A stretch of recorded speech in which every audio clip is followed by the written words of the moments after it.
hard berth. Todd, I'll send it on over to you. Chiefs better wake up. Season could be slipping away. Thanks, Carly. All right, the mainstream media going full meltdown over the partial government shutdown. In a week when much of Washington talked about a shutdown, which came at midnight on Friday, the word many mentioned around this city was actually meltdown. Who, you ask, is the Grinch, who is forcing hundreds of thousands of federal employees to either work without pay this holiday or be sent home? A government shutdown, top officials quitting in protest, a plummeting stock market, and there's still a week of 2018 to go. All right, but it has happened under 7 of the last 8 presidents. So why is this time any different? Here to debate it, Republican strategist Chandelle Summer and Democratic political analyst Robert Patillo. Gentlemen and lady, thank you so much for being here. First question to you, Robert. Why is this time any different?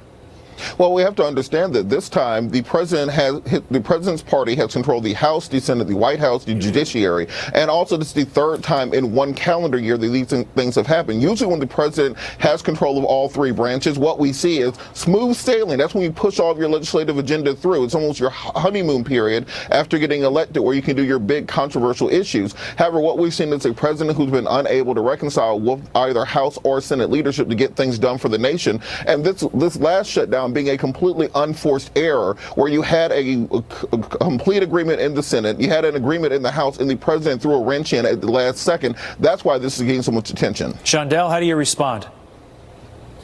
I think the president has a right to change his mind about policy at any given time.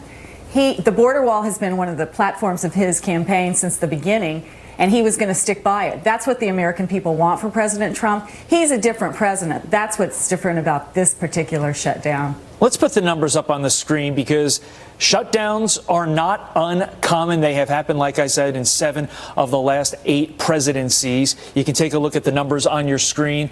Reagan came in there with a whopping 8 there, but you see, those presidents had shutdowns. Chandelle, do you think the mainstream media is just getting much ado about nothing fired up, or is there something else here that we are missing? Well, the mainstream media has always had it out for President Trump. There's no doubt about that. He's been subject to more scrutiny than any other president in the past. With Obama, it was a love fest. With Clinton, it was a love fest. And those two had shutdowns that lasted more than 21 days for President Clinton and 16 days for President Obama. So those shutdowns were very serious.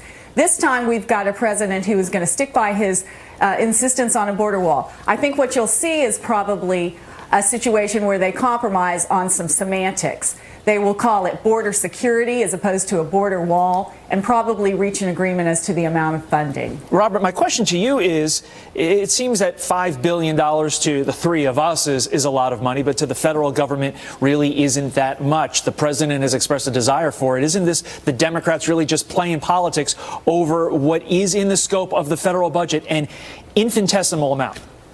Well, 2 points. One, Republicans forfeited their opportunity to discuss the border wall in 2013 when the House would not even take up the Schumer comprehensive immigration reform legislation that would have provided $18 billion for a border wall 5 years ago. Republicans were against it when it was something being proposed by the Democratic Party. Secondarily, let's understand that the president had the opportunity to compromise for $25 billion with Chuck and Nancy earlier this year and decided to shut down the government then. Tertiarily, let's understand Republicans have been the party of fiscal conservatism, of cutting the budget, of making sure that we keep the country's pockets in line, that we're not putting everything on the credit card. So now all of a sudden we just find $5 billion out of the ether that's just going to be paid for by our grandchildren. Let's get some intellectual consistency. Well, we didn't come to a decision, a final solution here.